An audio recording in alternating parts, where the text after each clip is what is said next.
Welcome to Strain on the Game, the podcast that reveals what it really takes to keep elite footballers performing at the highest level. I'm Stephen Warnock, former Premier League player, joined by physical performance expert Adrian Lamb. From training ground truths to the financial impact of fitness, we discuss the often overlooked challenges behind the beautiful game. In this week's episode, we're talking about pre-season and what the setup really looks like behind the scenes. Follow us on social media and YouTube at Strain on the Game. Subscribe, like, and follow. Welcome to another episode of Strain on the Game. Every season, football is becoming more about numbers. We've moved from possession stats and XG to, for the first time ever, physical output data being made public. Now anyone can see exactly how far players are running, how many sprints they're doing, and even their top speeds. But how do coaches actually use that information inside the Premier League, and what do those numbers really tell us? That's what we're going to be breaking down in today's episode of Strain on the Game. Lammy, how's things? Good, mate. I'm good, but you, my friend, you should be great. And let me explain why.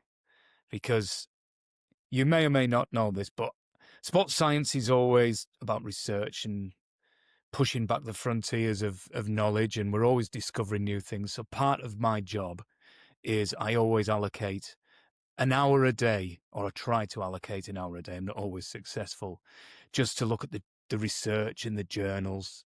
And I came across something which was incredibly interesting to me and is highly relevant to you. Right. So there was a paper published, hot off the press data, by the way, off the press, the latest research, which analyzed the relationship between life expectancy and calf circumference. Now, oh, go on. And it's a huge study, thousands of people in it. And what they've found was, for every centimetre of calf circumference, your risk of dying decreases by 5%. Right. So I've extrapolated this data and I've applied it to you, and I've discovered that your life expectancy is 472 years and 3 months. Based on the circumference of your calves. So you are, you're immortal. So congratulations on that. So me and Jack Grealish are going to live forever. Yeah, you're going to be the only two humans left. Incredible. Unbelievable, isn't it? So yeah. Did you actually believe that nonsense? Well, I'll check in with you in 457 years' time and find out. Brilliant. So good. So good for you. So you can get back on the cherry coke now. It won't make any difference. No, I can't do that. I'm feeling better already. I feel good now. Feeling like my calves aren't as tight because I'm drinking less cherry coke, or I'm actually not drinking any cherry coke. Yeah. So I'm in a good place at the moment, Lammy. Don't be trying to get me back on that wagon of. No. I'm just bringing you good news. I'm just trying to make you feel better about yourself. I'm absolutely delighted with that. So yeah, you're immortal. You're immortal. Technically, you are immortal. Yeah. Your calves aren't that big, are they? My right calf is, but that's by virtue of the fact I've got a varicose vein in it. So that increases the circumference by about 12 centimetres. Very unsightly, yeah. I've thought in my head now, big varicose vein on your calf. Not pleasant. Running around the hottest place on earth, which is Los Angeles. Yeah. Very unpleasant. Oh, well. So, do you want to get into it? Should we have a little chat about what we were going to say then? So, what do we mean by physical outputs? Go on, you talk us through it. You're the expert. So we use this terminology, don't we? And both you and I have noticed in a lot of the media that physical data is becoming more and more prevalent in the conversations around football. Yeah. And we're seeing it pop up on various social media sites. Actually, one of the best sites is the Stat Sports Instagram page, which, if anyone's got any interest around the physical outputs that professional Premier League players are producing in terms of distance covered, high speed running, the speeds that they're hitting, the Stat Sport Instagram page is very, very informative and very insightful because it links the physical outputs in games to training. It links it also to a lot of the research that's out there. And it's very, very informative. So I would anyone listening to Strain on the Game who's got an interest in that side of the game, I would encourage them to go and look at the StatSport Instagram page. It's really, really good. But outside of all that, there's a lot of numbers being produced, isn't there? Everything's being boiled down to numbers to describe the game. And I feel like I'm an accountant now. I don't feel yeah, like I'm talking about football anymore. I feel like it's all numbers, and that's what we're trying to get into as it much as we is. can. And I think we lose a lot of the context. I think data's fine and looking at the numbers is fine, but we've got to understand the context under which those numbers are being produced. Correct. And that's Yeah. where the real gold is. You know, it's that one, isn't it, where if Stephen Warnock runs X amount and Adrian Lamb runs X amount, does that mean that Stephen Warnock's fitter than Adrian Lamb? It's more layered than that. And there are a number of different factors which affect physical output. And as fitness coaches, we need to understand the context under which the numbers are being produced and the data is being produced. And the players are running these distances in order to improve their performance and put protocols and training regimes in place, which is designed to improve their performance. So one of the questions that I often ask the players when they're exploring data and they're asking about the stats, because you'll remember that you play the game on a Saturday, and then the stats would come in around lunchtime on a Sunday, and we'd put them up on the board, and everybody, Morten Gamps Pedersen would be the first in because he was always top, and it'd make him feel great. Always top. What are the stats? Him and Brett Emerton. Brett Emerton. What are the stats? Machines? You know, unbelievable machines, weren't they? Unbelievable machines. But it was like, but understanding the context. Why are these numbers being produced? How does it affect the way that we play? That's the question that I want to explore around. So one of the questions I would put back on the players is, well, what is fitness? If you've run this, does it mean you're fit? And if you run less than that next week, does it mean you're less fit? What is fitness? You know, and as we go through this conversation, we'll talk about the technical physical relationship. We'll talk about the mental physical relationship, but the big one for me is the tactical physical relationship, and how we integrate all of those things together to develop fitness and develop fitness programs based on the numbers that we're generating through the games. So that's what I want to explore.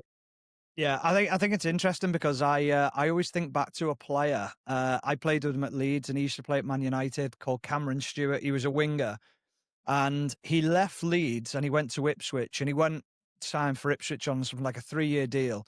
And he played in a reserve game for Ipswich, getting ready to be ready for the first team. So he hadn't played much. So Mick McCarthy was the manager at the time. And he played in this game and he scored a hat-trick and got man of the match, played unbelievable. And he bounced in the next day, like absolutely made up. And Mick McCarthy was like, "What are you so happy about?" And he was like, "Well, played well last night, got a hat-trick." And he went, "You didn't run enough." And he went, "What?" And he was like, "You won't play for me if you don't run further." He was like, "I don't care about all the other stuff." And I was like, but in his head, it was not about the amount of sprints he did or whatever. It was just the collective number at the end of it. You had to get over 12K. Right. So even some managers actually don't understand how to use it either. Very much so. Very much so. And that's, part of the conversation we're going to have today is which of the metrics are really, really important and which are less important. And sometimes managers will put certain importance. Total distance is the one. No, I personally don't think the total distance covered is that important. I monitor it from an overwork perspective, but actually in terms of winning and losing games. But we're going to explain that as we get through it. So what I think is a good starting point for this conversation is to understand what do we mean by physical output. And a good way to describe that is a description of the physical demands of the game. So football, from a fitness point of view and from a sports science point of view, if you like, is defined as being a high-intensity, multi-directional, repeat sprint sport. Those are the things that sports science in its research has decided those are the fundamentally most important physical characteristics associated with the game.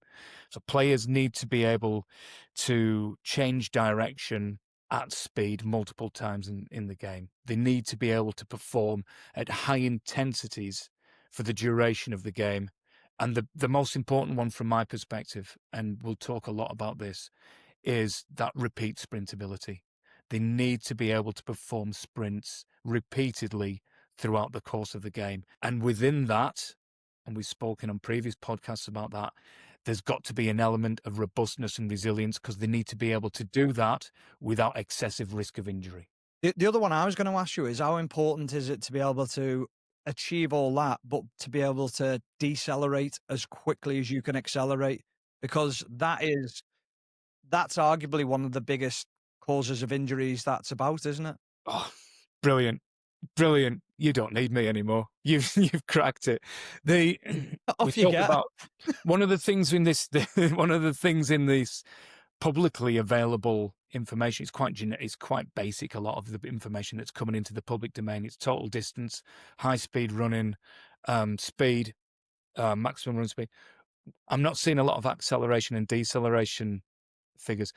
Accelerations have got huge effect on metabolic fatigue.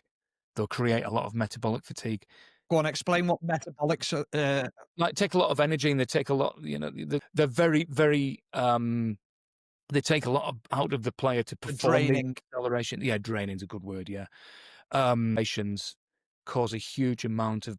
They come with a huge amount of mechanical load, which, when that's going through the soft tissues, causes a lot of soft tissue damage.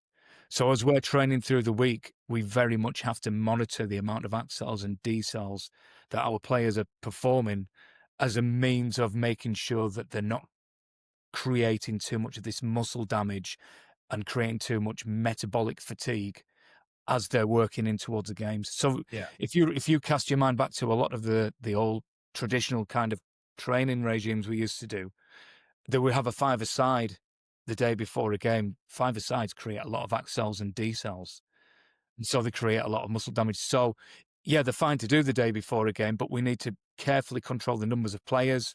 We need to carefully control the amount of time that we're doing this for.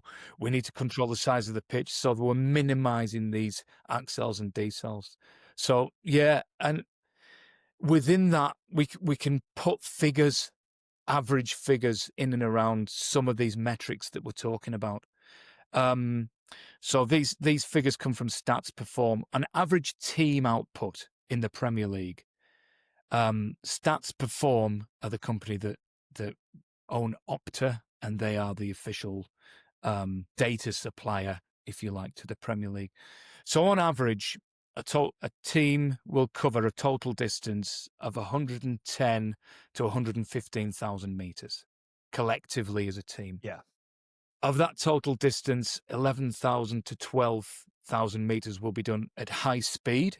At 3,000 to 3,500 meters will be done sprinting, and the team collectively will perform about 450 sprints. So on average. Do you know when you say high speed, is that what, 3/4 pace roughly, or is it half pace? On Stats Performance, 21 kilometers an hour. So a sprint is 24 kilometers an hour.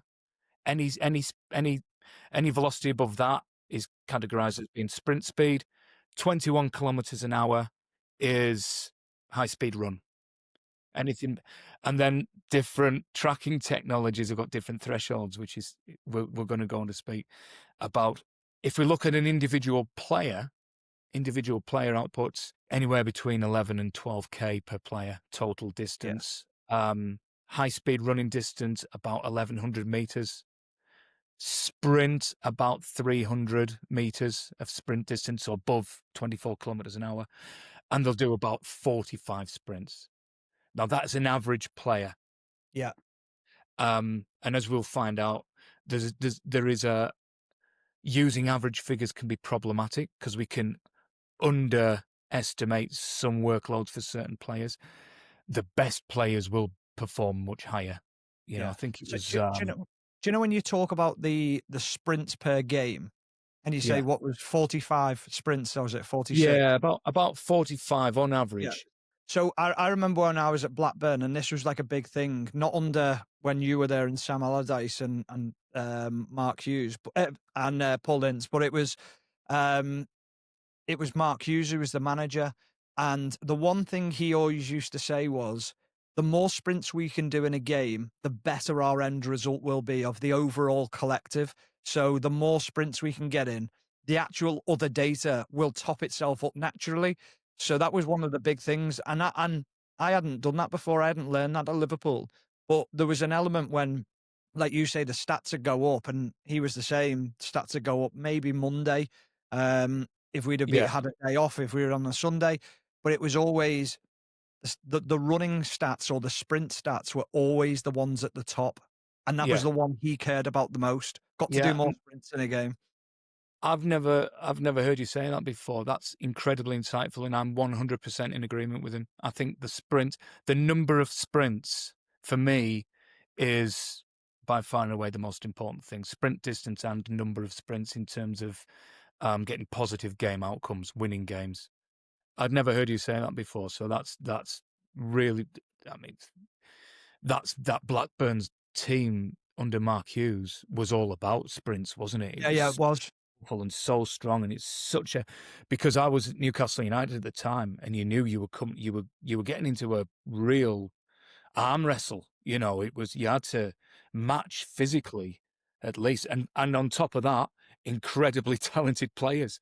Yeah. Well, we had good players, but we also knew we could outwork teams, and we knew we could go until the 95th, 96th, whatever it might have been, into added time, and we'd still be able to push those sprints out because of the way we've been trained to do that.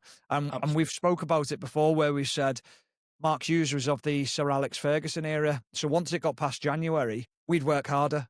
We didn't taper down. We weren't slowing down and thinking, right, we need to be fresh in the second half of the season. We were like, we've got a summer to be fresh. Yeah. We know we can recover over the summer. I know things have changed now with more international games, etc. But we knew we could run over the top of teams, and that was one of the big things we knew we could do. Yeah, and that's one of the things. It comes back to a conversation we were having when we were talking about pre-season and opportunities that fitness coaches have to condition players to prepare for the physical demands of the Premier League. You know, that idea of we get this data, and sometimes the tendency is to do less, and we're overworking, and when in actual fact, I think sometimes it's counterintuitive that we're protecting players from training load because they've got so many games coming along, and the games turn around very quickly. You know, that idea of maintaining that ability to perform those number of sprints is hugely important, which is, we'll come on to that in a couple of minutes, the relevance in that and what the data backs up and why that's important. But one thing that I'd probably say, as I've just described those numbers to you there, listeners to Strain on the Game may well have heard different figures, and you go into these various different media outlets. The reason for that is because different tracking systems have got different speed thresholds. So I described their stat sports. High speed running is anything above 21 kilometers an hour. Sprint is above 24. We capture data in different ways. So we've got GPS systems, but they're also camera capture systems. So you'll go back to the old days when it's Prozone. And go. So just to describe, Prozone was a number of cameras around the stadium, and they would do time motion analysis, and it would drop onto a computer program, and that would work out the speed and the distances and everything that you were doing. GPS is very different. It's directly linked to the satellite, so it's tracking you that way. And the way in which that data is captured and the way in which it's smoothed out and all the noise is removed from it is slightly different. But the thresholds are slightly different. So the StatSport GPS system, a high-speed run is 19.8 kilometers an hour, 5.5 meters per second. A sprint is 7 meters per second, so 25.2 kilometers an hour. So it's different. You know, TrackAb, which is a camera capture system, they have high-speed run at 21 kilometers an hour, very high-speed run, anything between 21 and 24, and then sprint is 24. So we can be covering the same game with two different systems, and what could be reported on the same game would be very different. So what listeners might see on a certain system might be 150 meters of sprint, on a different system could be 300 meters, and on a third system could be 600 meters. So the way in which the data is smoothed out and the speed thresholds are very different, which gives us different numbers. And that has got implications for the way that I use my data in the training. Because if I'm using a GPS system in training and I'm comparing that to a camera capture system from the games, I'm comparing apples with oranges. They're different. Recently, or not the last, I say recently, probably the last 8 years ago, previously we weren't allowed to use GPS in games. And the reason for that was, or the reason that we were given was, it could inform substitutions, and we couldn't use the data for live tracking. Wow, how the game's changed. Yeah, exactly. But now I'm sure listeners will have seen the players when they swap shirts at the end. They've got the little unit which sits in. It's like a triathlon vest, isn't it? Like the bras. We used to call them the bras, didn't we? And they'd sit. And the unit sits between the shoulder blades, and that tracks the data. So now that we can actually use the GPS in games, we've got a direct relationship with what we do in training as well. So we don't rely quite so much on the camera capture systems in games. Well, it's interesting, isn't it? But it's interesting that you talk about how the games evolved, or we say how the games evolved, and how that would inform substitutes. Well, now it is all about player protection and making sure that they don't burn out, they don't pull a hamstring, because you effectively you want the best players on the pitch at all times or as often as you can. So you don't want them breaking down. So you want them protected. And now that GPS is being used to make informed substitutions, which is exactly what you want from a medical department. It's just whether the manager takes it on board. Yeah, and that's that's always the difficulty of you tell him Yeah. on the bench. No, it's a physio's job. You tell him, Gaffer, he's got to come off. So yeah, what? No chance. And then and then you got to explain that to the player. Yeah, we pulled you off. Oh, computer says no, does he? Oh, the computer's making the decision. That was the great saying, wasn't it? Computer says no. Oh, computer says no, does he? Computer says no. Well, no, the computer. I'm saying no because I'm using the information that I'm getting from your tracking device, which is telling me that you're at risk. And and it's how we this again going back to the theme of this conversation really is there's a danger that we just look at the numbers and we don't understand the context behind it, in which we're just making decisions. If we're making decisions purely on numbers, I don't think that's right. I think that the numbers should inform what our eyes are telling us, and and understanding what the context of the game is. I think this is a really interesting one because I'm thinking back now, and I remember watching the game, and it was Aston Villa versus Paris Saint-Germain at Villa Park. And Paris Saint-Germain were on the back, they were on the ropes, they were really struggling, and Marcus Rashford was on fire. And I'm thinking, why have you taken him off? What have you taken him off for? He's the best player on the pitch right now. But they're not thinking of that. They're thinking, we need to get in the Champions League through the league phase, through the league, and make sure we get in there. So if we lose Marcus Rashford now for this one game, and we don't even get through this game, however, we lose him for the next 8 weeks, it's such a difficult decision for a manager to make longer term when you're stuck in a game short term, if that makes sense. Yeah, 100%. Yeah.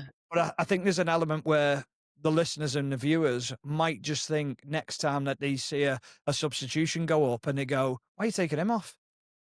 There 100%. Is an element of the data says so. Yeah, and you don't sort of pre-plan your substitutions based on that, but you will have certain strategies in place prior to the games. So if this happens, this is the likelihood of this is the likely outcome, and this is what we probably need to do at that time.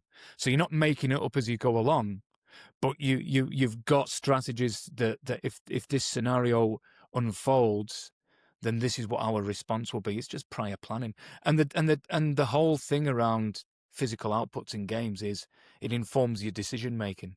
It doesn't make the decision for you. You make the decision. But it's an informed decision, or a better informed decision.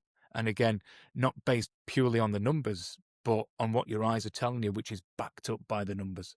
Yeah. So how I use the numbers, firstly, is when I capture enough data from full games, I can create very specific, I call them loading fingerprints for each individual player, specific to each individual player.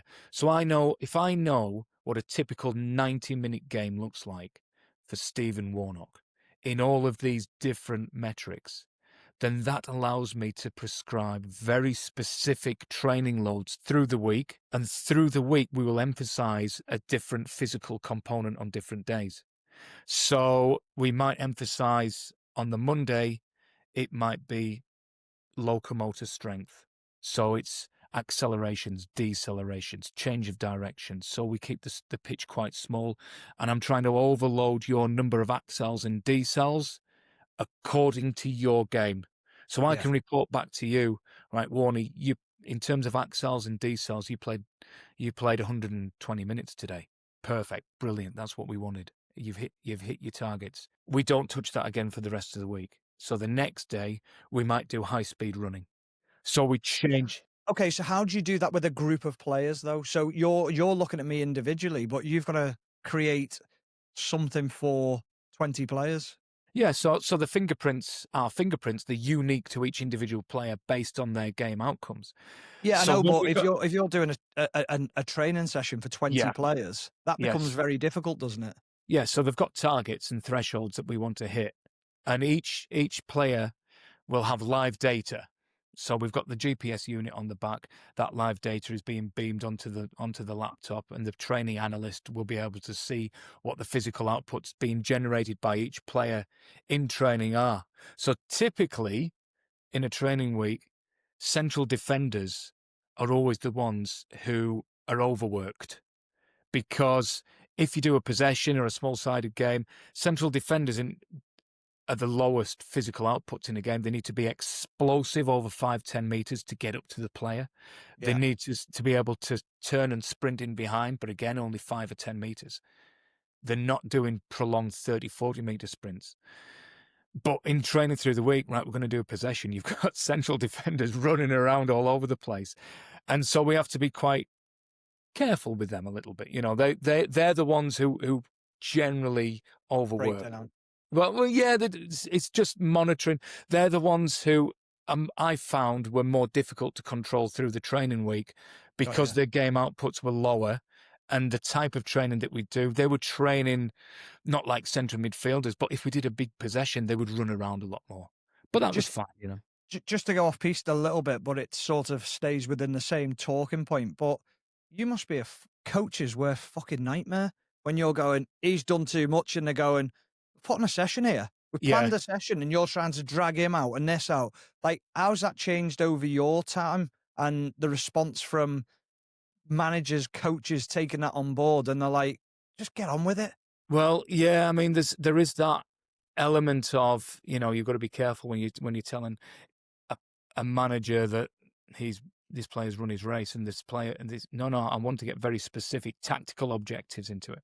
You know, training sessions are designed by coaches along tactical objective guidelines, and those are the most important ones, without question. It's not for me to inform training.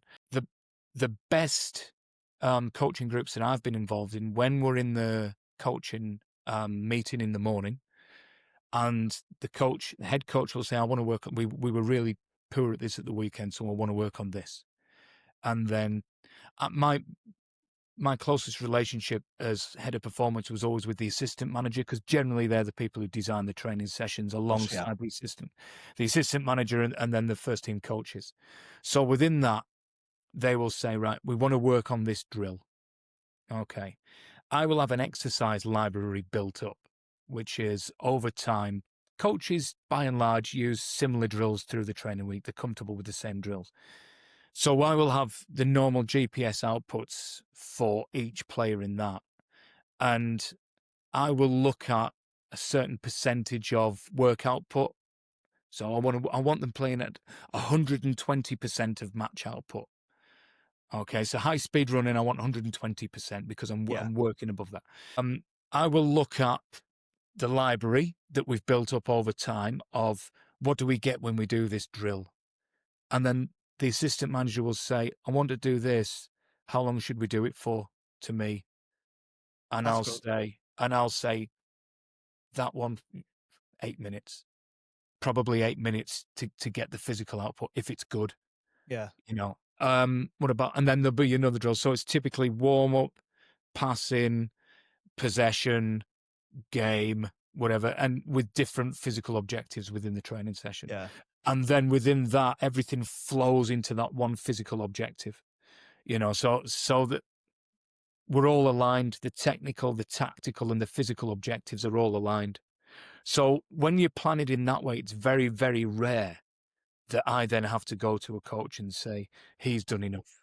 The only ones who really you look at that in that sense are the ones who are coming back from injury and are in the early stage of return to play.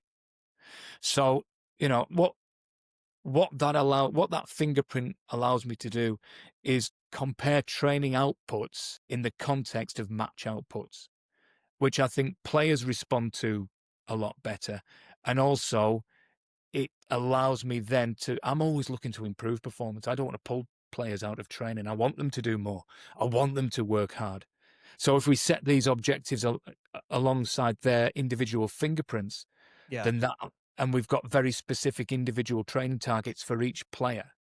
And we know from our exercise library what we get out of each drill, so that we know how many minutes we need to work at on this drill if it goes well. Sometimes it doesn't go well, and it's just like, and the coach will always have the final say and go, forget about that. We're going until we get this right. And that's when we then have to adapt in subsequent days. Yeah. I think, like, we probably overfilled the bucket a little bit here. So we need to be very mindful of what we do in the next 2 days leading into the game. So we can adjust and we can pivot a little bit based on that. But what the fingerprint allows me to do, and this is important in terms of injury prevention as well, is one of the things that has come out from a number of media sources is the fastest players. The fastest player. So the fastest player in the league at the moment is, I'm looking because I'm very, very, very nervous about pronouncing this player's name. I'm looking forward to hearing this. Jackson. My second name? Jackson Chachua. Chachua. From Wolves. Chachua. Well done. I thought, well, I am a man of the world, so You are. I can drop into a number of different accents and languages. Let's not do that on here. And no, absolutely not. So we've got the top 5, and again, Stat Sports, a number of different platforms have produced these, and it's like, oh, that's interesting. But what does it mean? What does it actually mean? So he's produced 37.3 kilometers an hour, which is pretty bloody fast, by the way. That's quick. Yeah, that's quick. Mickey van der Ven was previous quickest, I think, last season. Yeah, he was. And him and Alanga were the quickest, weren't they? Yeah, he did. Mickey van der Ven, he got, did he get 37? I don't think he got I think, yeah. So, you might, so what does that mean? From an injury prevention standpoint, one of the things that we're learning about hamstring injuries, we do all of this different work in the gym, and hamstring injuries still continue to rise. The importance of exposing players to maximum speed training in between the games. And a lot of players were getting to games without having done any maximal speed sprints from game to game. And that was causing a detraining effect, and they were picking up hamstrings. So one of the things that I'll do by using that, once I've established what the player's maximum speed in games is, I know that I need to expose each of my players to 95% of their maximum speed through the week, usually 2 days before a game. Wednesday or Thursday, I would do that. in order to prevent or to reduce the risk of a hamstring injury from happening. So there's an injury prevention aspect to this, or an injury reduction aspect to this as well. And the numbers of reps that players will do varies according to the player and according to their fingerprint. So we know positionally specific wide players, fullbacks, do much more high-speed running and sprinting, as you will know yourself, than central players. So because they're exposed to more sprinting in the games, in training, we need to prepare them for that load that they're going to be exposed to in a game. Otherwise, they'll do a hamstring in a game. So there's no point in saying, oh, they did X amount of sprints in the game, we need to rest them, and not do any sprints in training and think that they're doing that's what people think's the right thing, though, don't they? Like fans listening will think, well, he needs to rest and he needs to lay up, but that's just not the answer, is it?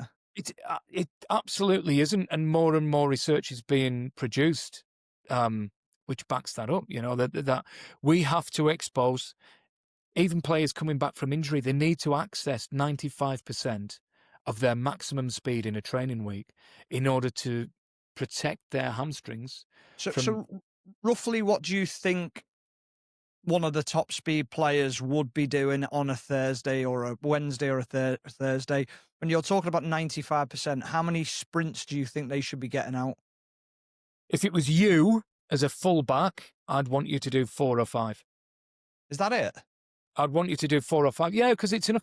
There's a balance, right? There's a balance. If I overexpose you to peak velocity too much, then there's a danger that you'll then develop neuromuscular fatigue.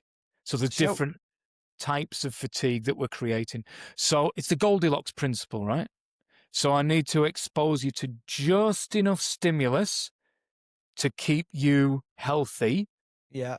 But if I overexpose you to that stimulus training, then you generate high levels of neuromuscular fatigue, and then you're going to go into the game fatigued. Your hamstring will be fatigued, and then you will have a fatigue-related injury mechanism.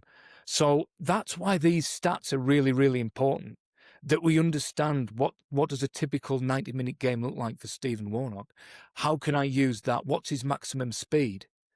Because if I just put a 40-meter sprint track out and say, right, everybody just sprint, you've got certain players, you do a 40-meter sprint and everybody starts and finishes at the same time, but the manner in which they produce those sprints is very different. Some will burst out of the blocks and then coast through. Some will go up through the gears, if you like, and be hitting maximum speed towards the end. Some will accelerate, hit maximum speed, and then slow down. So we've got to be really, really careful. Just looking at it,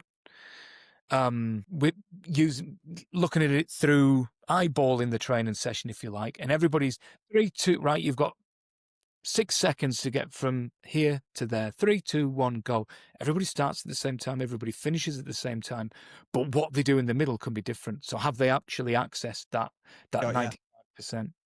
So within that, I can prescribe very, very specific training loads, training stimulus, both from performance development point of view, but also from an injury prevention point of view, which is really, really important. Brilliant.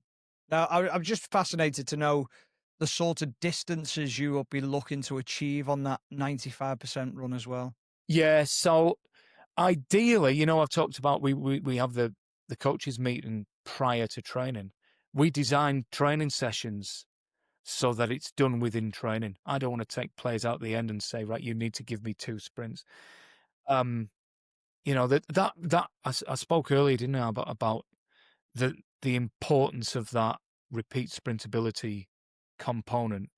A sprint only composes between different research articles will tell you different thing, but of the total distance covered in a game, only 1% to 4% of it is done sprinting. There's 90% of sprints that are performed in a game are less than 5 seconds in duration. So that's the kind of and that's the kind of times that we need to look about. So I'll typically set out a 40-meter track. The running that we give to players after games. Yeah. For me, you've got a limited amount of time to work these players after games. For me, the most important thing to expose them to was sprint distance, because I can get a lot of training benefit in a very short period of time. So I would do repeat 40-meter sprints rather than do long, prolonged running, which, I don't think that's either here nor there. I would give them those repeat 40-meter sprints, right? You've got to get from there to there. You've got 6 seconds to do it. You get 24 seconds recovery. We're working every 30 seconds, and you're doing a block of 8. Off we go. And then I'm trying to get high speed running. I'm trying to get sprint. I'm going to get my accels and get my decels, because I changed the way I do the running. Generally, it's straight line running, because you've always got an angry groundsman. Yeah. Stop doing bloody turns on my pitch, all that kind of thing. Yeah. Why are sprints so important? And this goes back to what you said earlier about Mark Hughes and the importance of. My view is that sprints are associated with the most decisive moments in games, and that's why sprints are so important. So we have to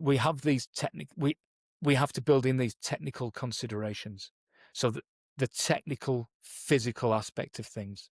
So when players are sprinting, they're not just sprinting for the sake of it. There's something at the end of it, and that I was, end I of was it. going to say that, because that's the most important thing. It's okay being the quickest player on the pitch, but if you technically can't achieve anything at the end of it, what's the point in it? If that's a shot across, maybe it's a little bit different if it's a defender's recovery, and then but it's then having the composure to make sure that you get a block or a tackle or a pass, whatever it might be. Yeah.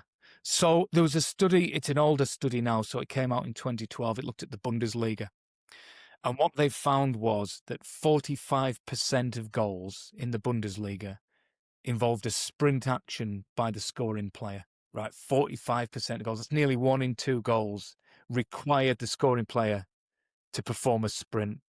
83%, same study, 83% of goals involved a high-intensity action by either the scoring player or the assist, the player who produced the assist.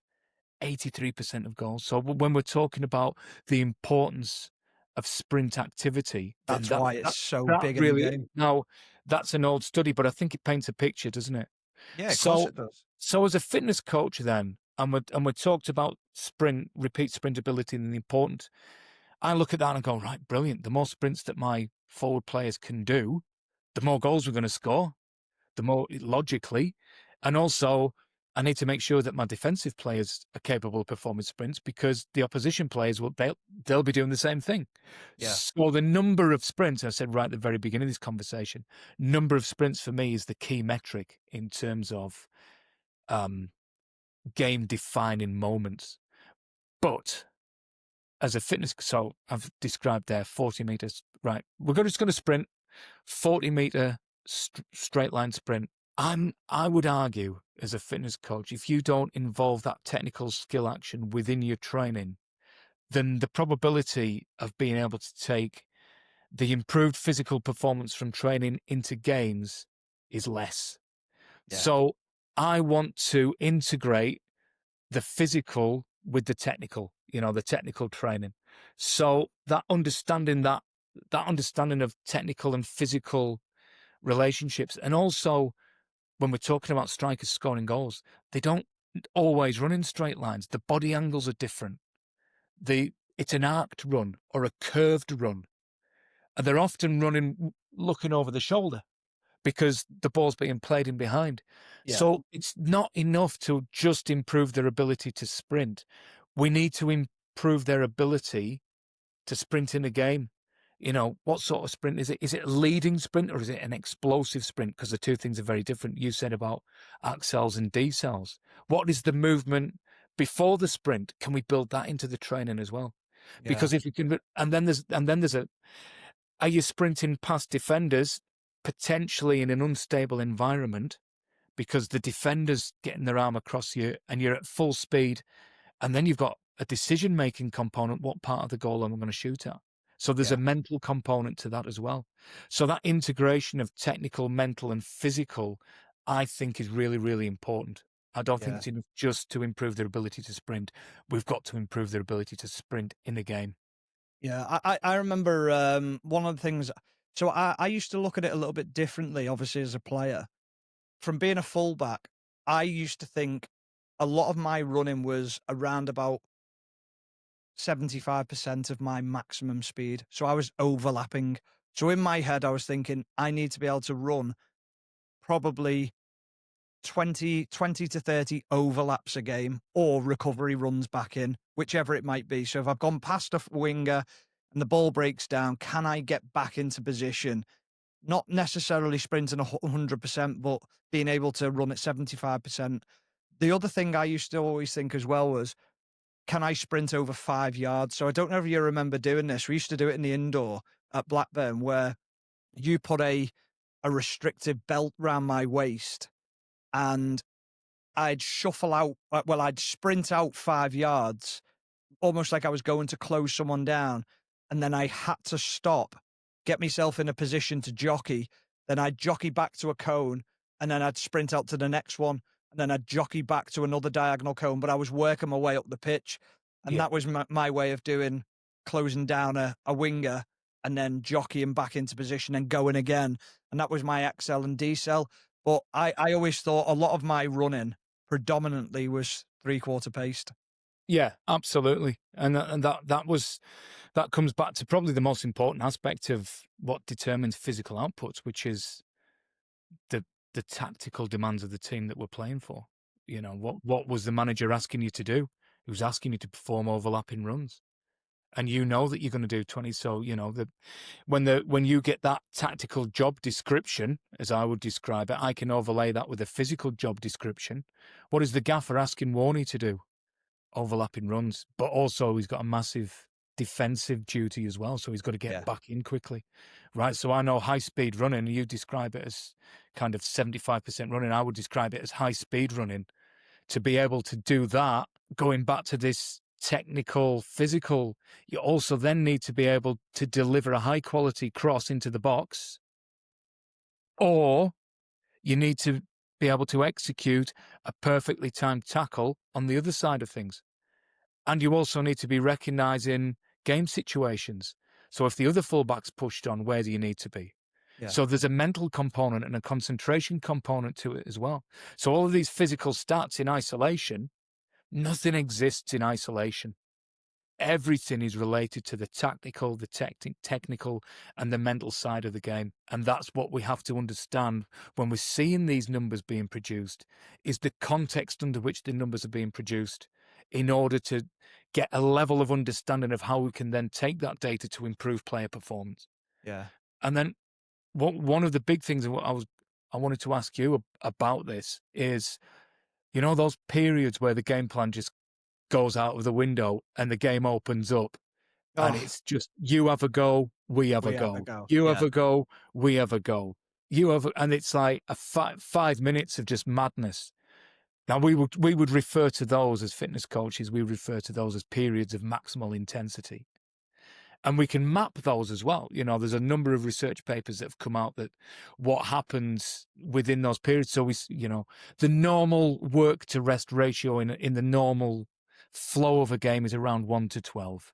So 10 seconds of work, 120 seconds of recovery. In these periods of maximal intensity, it drops to 1 to 2. So 10 seconds of work, 20 seconds of recovery, and then you're off again. You know, the number of high-intensity activities that players are involved with increases by 125%. Now, these are kind of, well, how do you come up with these figures? These are all research-based. And again, we'll put the research articles that we're referring to on the notes so that people can access these and have a look at them. But your high-intensity running demand doubles. Now, you as a fullback, how did that feel? When you've got somebody in the touchline saying, get forward, get back, get forward, get back, and you're blowing out your job. It's just the way the game goes. So it's a mentality thing, isn't it? Where you just go, I'm going to run over the top of the player that I'm playing against. Yeah. And you've got to hope that he's a little bit weaker than you or not doing it. I remember I've got 2 stories of something similar to that. So there was one where I've been at Blackburn for 6 months. I signed in the January. We'd had a successful season. We were away on, I think we were playing a Europa League qualifier or a European qualifier, whatever it was. And we were away. And I remember almost being playing as a left winger because of the way the system was. We were just dominating the ball. And and Mark Hughes kept on going, higher, higher. And I went, yeah, but if it breaks down, I've got to run all that way back in. And he went, yeah, you fucking do. And I was like, but that's a massive run. If I stay here, and he was like, no. He was like, if you don't want to fucking run, I'll take you off. Yeah. And I remember thinking, fucking hell. So I just stayed high and hoped it didn't break down. But then there was another one when I went to Leeds, and this one was like, I mean, you'll laugh at this when you hear this. So I was at Leeds, and it was my first game signing for them. Who did we play? Man City away in the FA Cup. All the best. Who am I up against? I would think Aguero. No, right winger, your mate. Oh, oh yeah, that's yeah. Oh, I'm up against Millie, James Milner, the fittest man in the league, fittest man in the Premier League by a country mile. Yeah. He's playing right mid on the day. I'm playing left back. Bearing in mind, I haven't played for 3 months. Neil Warnock, who's Leeds manager, goes, you'll be all right to play, won't you? I was like, this was our team talk, by the way. So we go in and we're thinking there's going to be a video. Usually there's a video about the opposition. I'm not going to show you the video. He went, none of you will fucking go out there. He went, they're great. He went, he said, just enjoy it. Enjoy it. So anyway, me and Millie are going like toe to toe, and I'm thinking, I can't keep this up for 90 minutes. I'm not fit enough. Yeah. So I'm like, we're having a good go at each other. We're kicking shit out of each other. We're back and forth, whatever. And there's an actual photo of this, but I am down on my haunches, like I'm holding my hands on my knees, and I'm like leaning forward, and I'm like trying to grasp bearing. And I'm thinking, I've done so many like shuttles already up and down. And Neil Warnock walks across in front of, like right behind me, and he goes, I'd just signed from Villa, where I've been in the bomb squad and the reserves. And he just looks at me and he goes, hey, better than being in the fucking reserves at Aston Villa, though, isn't it? It's like, oh my God. Do you know what he was thinking? He's just made me a little bit happier there, because I was blowing. I was in a bad way. I was struggling. And yeah, I'm going up against the fittest player in the world, but I'm thinking, oh my God. Well, this is going to turn into Stephen Warnock appreciation 5 minutes, isn't it? But I, in my mind's eye, when you're describing those games, because you didn't just play at Blackburn left back, you played in midfield as well, didn't you?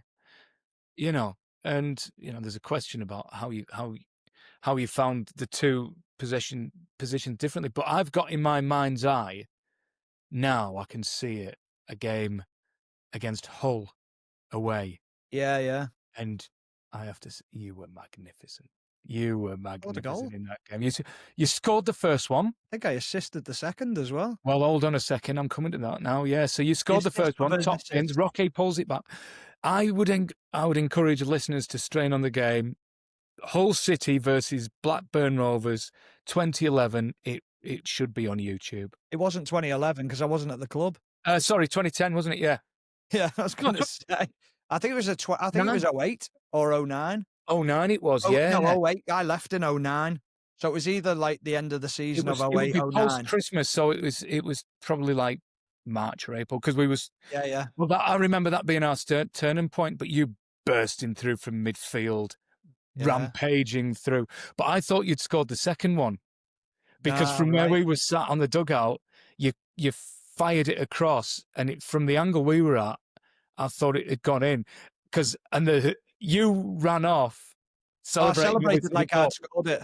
Yeah, Keith Andrews scored the goal. Yeah. He could score the goal, and then he went running off like Tardelli, and he was doing the finger wag, and he was running around, and he turned around and he found nobody was with him. Nobody was, and everybody was with you. So we all thought, one, he scored two, brilliant, fantastic, because you burst through, rampaging run, fizzed it across. Good finish from Keith, to be fair. He's run off on his own, and he stood on the halfway line with his arms out by his side going, what? Where is everybody? Everything was up with you. Yeah. But yeah, that sticks in my mind. So, yeah, that leads to, you were fit, but like properly fit. Was. Do you know what? I know I was fit. Like even that, like I look back on my career and think I was very fit. I think there was elements where I'd like to have got what the players have got now, Yeah. as in terms of nutrition, understanding it a little bit better, probably having the ability to change my diet a little bit quicker and things like that. Yeah.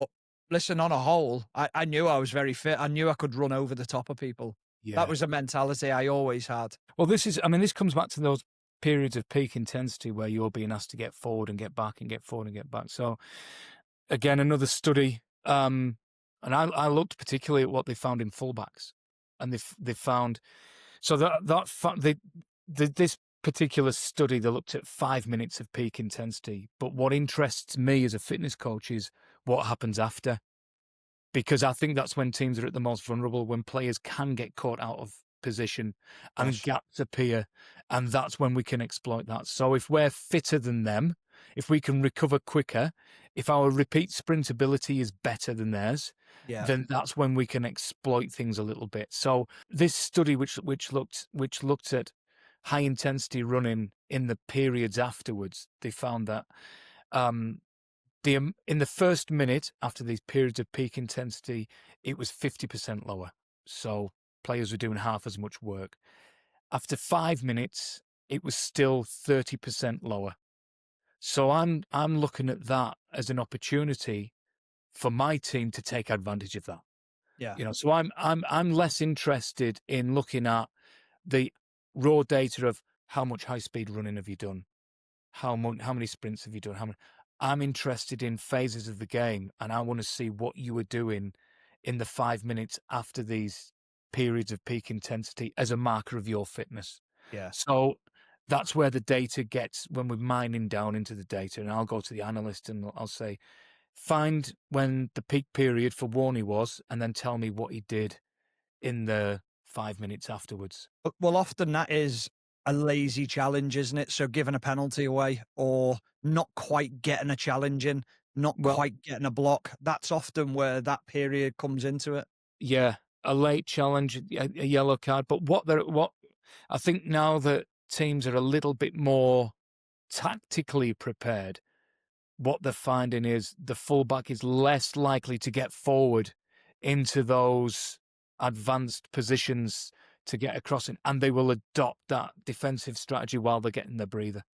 They get into good defensive shape tactically, and you don't really get those managers now who are encouraging you to get forward because they're allowing you that time to recover. Perhaps that's what a lot of the sort of the research is coming out with. So yeah, there's that relationship again between tactics, the job description that the player is getting tactically, what that looks like physically from me. How do I, what type of team are we?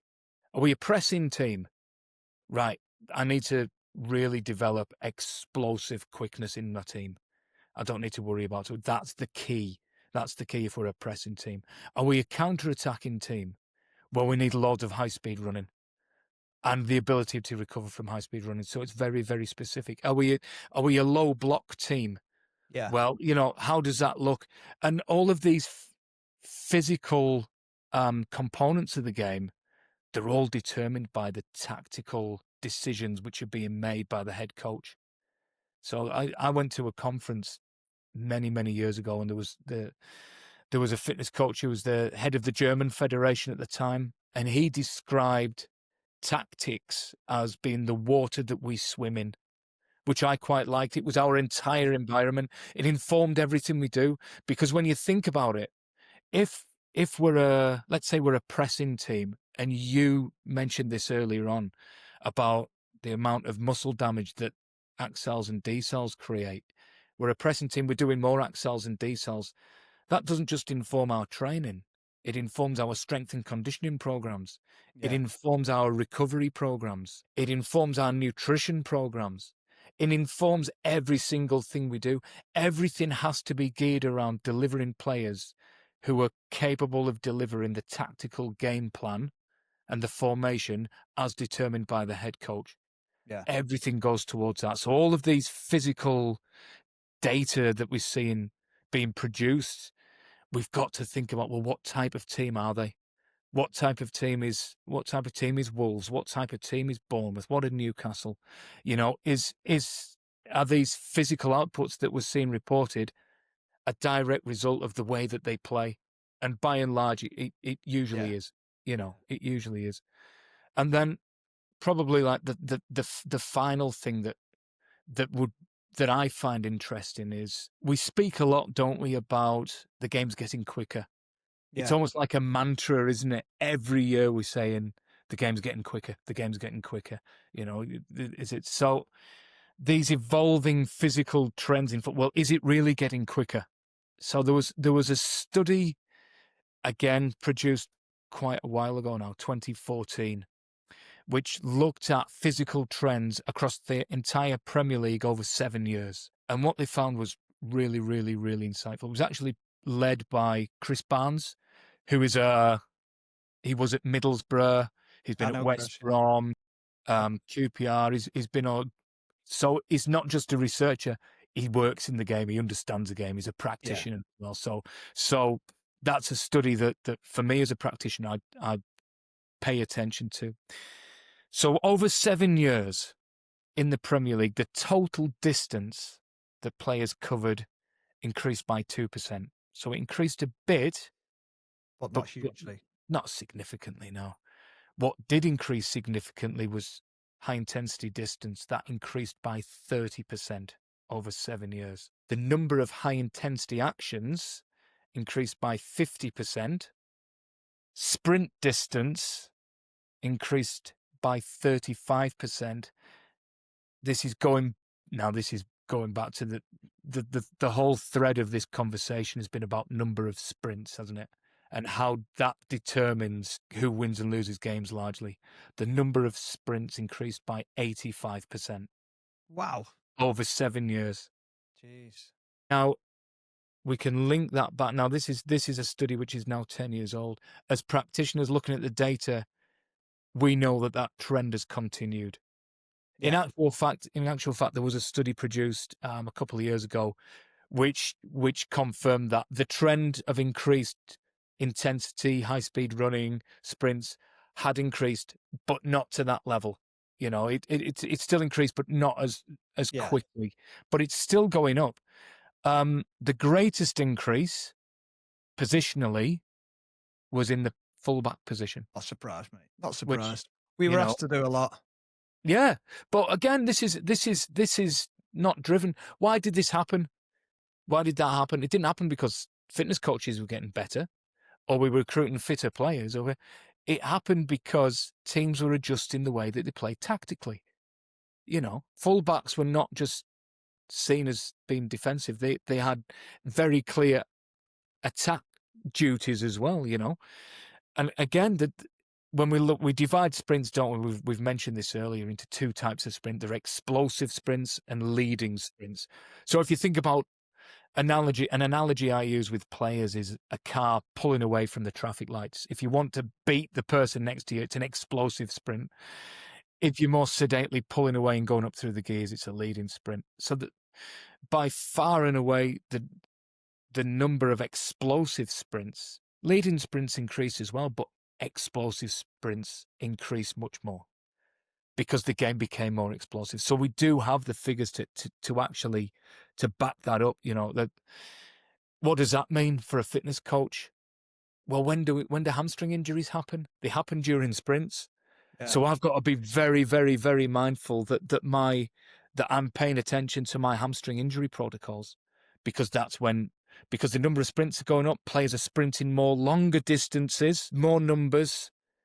Games are lasting longer, so there's more opportunity to do sprints. One of the things that they found was in that study was that ball speed and passing accuracy also increased. So there was a relationship between the ball was moving quicker and more accurately. So players were having to sprint more because of that. So again, it's a tactical reason. So that putting the numbers and the data into context is really, really, really important. Yeah. So then the final bit to wrap it all up is, where do we go from here? Because players can't keep on improving, surely. Yeah. And for me, one of what's been the biggest change in football in the last few years is VAR. And how is VAR going to affect very true. physical outputs? And this is completely my opinion, and there's no study that I can find to back that up. But if you think about the breaks in play that occur when a VAR decision is being made, how long do VAR decisions take? Well, it can take anywhere between 30 seconds and 6 minutes. Exactly. So let's say that those 6 minutes or 3 minutes or 2 minutes, they function effectively as periods of recovery. So players are standing around, they're waiting for they're recovering. When you've had those periods of recovery, your players are capable of producing exercise at a greater intensity when play resumes. So even more sprints, even faster speeds. And that, this is completely my opinion, but I think that's the effect that VAR is going to have, is we're going to see more, and that rise in sprints, there might be an inflection point where it goes up even further because players are being allowed that time to recover while the decision is being made, and they're physically more capable of producing that sprint. If you're doing a 5K run versus 5 1-kilometer runs with a 2-minute recovery in between, you can smash them. Your running speed in the 1-kilometer run is going to be much higher, and so that's where I think that might go. Coming back to this thread of this idea of physical outputs are being driven by tactical innovations from coaches who are looking at new ways of winning. We see play coming out from the back, the Guardiolification of the Premier League, if you want to call it that. How's that going to affect? I don't know. I mean, we had Steve McNally on the other week, didn't we, talking about the physical impact that different styles of play is now having on referees. Yeah. Where referees have effectively got to be in two places at one time. They've got to be on the edge of the box if goalkeepers are playing around the back to make sure there's no foul, and all of a sudden the ball gets transferred forward. They've got to be up there very quickly. So, there's trends, isn't it? Well, I was just about to say there's trends in everything, isn't there? Whether it's fashion or what have you. But even in football, there are trends, and I'm seeing now more long throws, more direct football as a consequence of teams trying to play out from the back and this high pressing football. So we are going to continue to see more sprint actions or a change in certain things. But I think that's just been brilliant to listen to, Lammy. I think that has been fascinating to understand what goes into it. I obviously know a little bit about it because I've been involved in it, but I think for our listeners and our viewers, I think that has been incredibly insightful as to what actually goes on and how the data's used. What I would say is that I can look at the numbers and try to find reasons and try to look at ways of which I can use those numbers, but you lived it.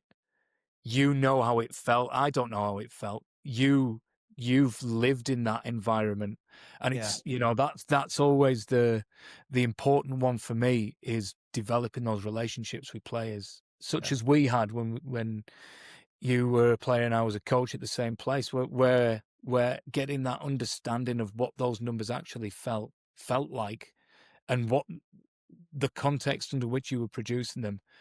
That was a real driver for me to try and improve performance. But yeah, I think that's interesting though, because even from my point of view, you've got to be able to trust your fitness coach and know that they've got your best interest and they're trying to get the best out of you. And I always felt like we had that relationship where I know I moaned and you probably put up with it a lot, but ultimately I know that when you joined Villa again, I was joined Villa when I was at Villa, I was made up because I thought, great, I've got someone who I know I can trust, and that is going to help me get back to where I know I can be.